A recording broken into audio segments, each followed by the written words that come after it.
Il y a quelques 50 millions d'années, le bassin aquitain n'était qu'une vaste mer. En se retirant, elle laissa le Médoc, riche en sédiments. Sable, gravier, argile et galets sont les richesses de cette terre.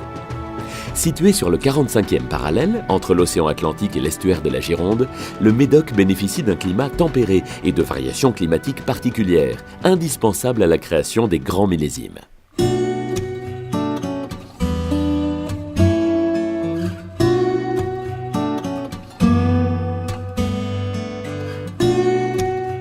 Leur naissance est affaire de passion et de patience. Chaque jour, dans leur vignoble, les hommes optimisent les bienfaits de la nature. Patiemment, ils écoutent leur terre et savent révéler ce qu'elle a de meilleur à offrir.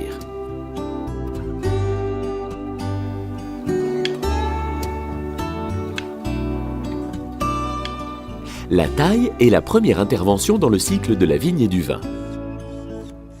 Elle débute en novembre. La qualité de la taille va conditionner la maîtrise des rendements.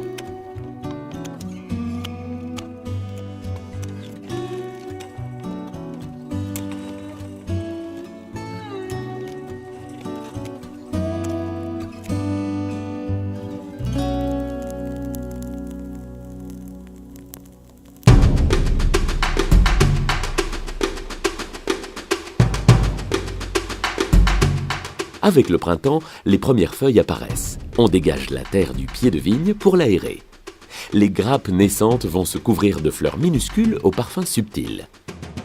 Puis, la vigne est relevée de manière à assurer un bon ensoleillement et une bonne aération de la plante. Le rognage consiste à couper les jeunes pousses au sommet des pieds afin de limiter le développement et de mieux orienter la sève. L'épampérage supprime la végétation inutile et les repousse à la base du pied de vigne. La taille en verre est destinée à parfaire la taille hivernale en supprimant les contre-bourgeons ainsi que certaines grappes naissantes. À la mi-août, les baies encore vertes prennent progressivement une teinte rouge. C'est la véraison.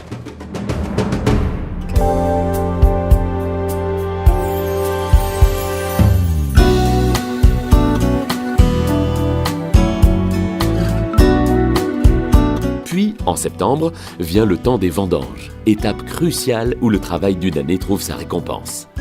Les vendangeurs coupent manuellement les grappes de raisin et remplissent leurs paniers qui sont ensuite déversés dans des huttes.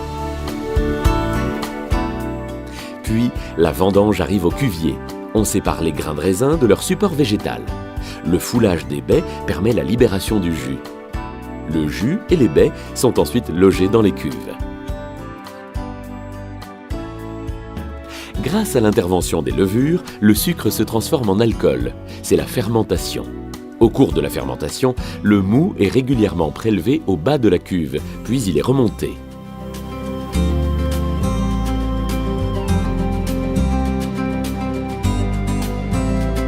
Le mou est alors aspergé sur le marc constitué des peaux de raisin afin d'en extraire la matière colorante et les tanins. Le vin va alors accomplir en cuve ou en barrique une deuxième fermentation que l'on appelle malolactique. Elle permet au vin de s'assouplir en transformant l'acide malique, composant naturel du raisin, en acide lactique.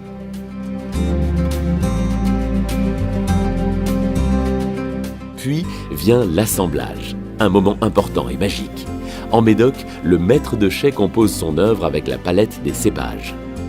Le Cabernet Sauvignon, cépage dominant du Médoc, apporte finesse et complexité. Le Merlot, frais et rond, met le fruit à l'honneur. Le Cabernet Franc, fin et élégant, donne une couleur éclatante et un riche bouquet. Le Petit Verdot dynamise l'ensemble et apporte une pointe d'acidité. Le Malbec et la Carmemère, en faible quantité, promettent de belles notes complémentaires. Plusieurs dégustations sont nécessaires aux maîtres de chai et aux propriétaires afin de décider les proportions de chaque cépage et de chaque lot.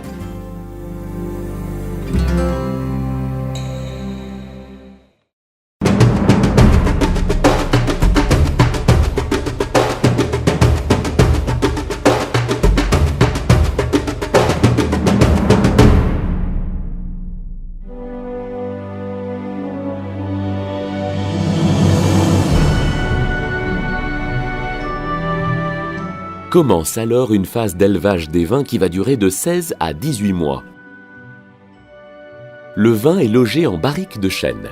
Un échange très doux avec l'air assouplit les tanins et assure un mariage heureux avec les notes boisées du bois. Au cours de l'élevage, les particules en suspension vont se déposer au fond de la barrique. Les soutirages consistent à les séparer du vin.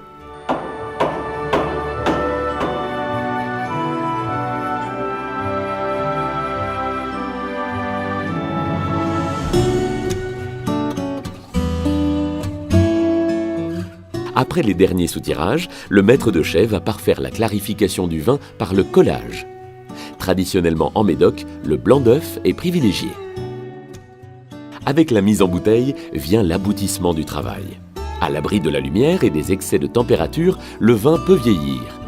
La couleur prendra des notes tuilées, les arômes se sublimeront en bouquets, alors que l'acidité et les tanins se patineront vers plus d'harmonie et de complexité.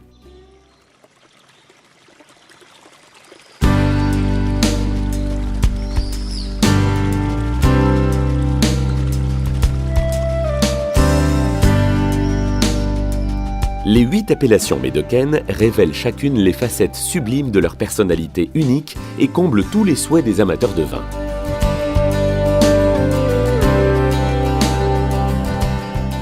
Depuis toujours, les noms de ces appellations, promesses d'un vin d'exception, cheminent aux 4 coins de la planète et laissent dans leur sillage la réputation des Médocs.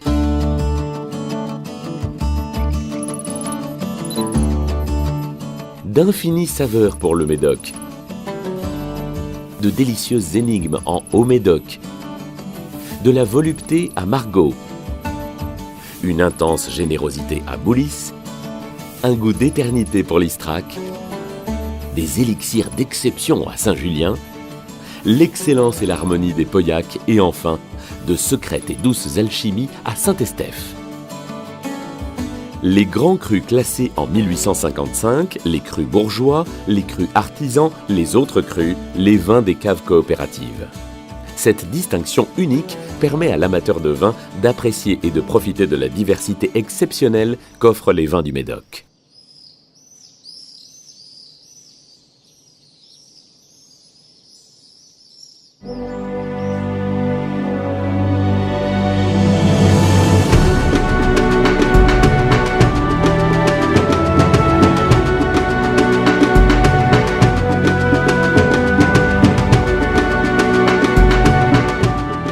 À côté du Médoc viticole existe un autre Médoc. Sur plus de 80 km, la longue presqu'île médocaine offre de superbes plages de sable fin au petit goût d'évasion, de jolis lacs d'eau douce baignés de lumière et de ravissants petits ports typiques le long de l'estuaire. À l'ouest du vignoble médocain, la forêt, magnifique espace effluve de douce quiétude, reste le lieu idéal pour les longues balades ressourçantes. Le Médoc propose de nombreuses visites de châteaux et de sites historiques afin de profiter de toute la beauté architecturale du pays médocain. Les vins du Médoc s'apprécient particulièrement après de longues années de vieillissement. Mais certains Médocs jeunes révèlent aussi toute leur palette d'arômes de grands vins. Dans un premier temps, il faut savourer les couleurs du vin. Les robes des Médocs offrent toute une palette de nuances de rouge aux nombreux reflets violets et bruns foncés dans leurs années de maturité. Viennent ensuite les arômes de fleurs, de fruits, de sous-bois ou d'épices qui se mélangent harmonieusement pour envelopper tous nos sens. En bouche, le vin du Médoc laisse apprécier son corps, la richesse de ses tanins, l'harmonie de ses arômes, l'équilibre de sa charpente. Après la première gorgée, les saveurs s'accrochent aux papilles un long moment. Le vin du Médoc accompagne merveilleusement de nombreux mets et dévoile toute sa puissance sur des plats de viande blanche et rouge, sur des gibiers, sur des poissons en sauce au vin rouge et sur les fromages à pâte dure. Ceci étant, le vin du Médoc permet également, loin des schémas habituels, une grande liberté d'invention. Un Médoc différent pour chaque moment de la vie.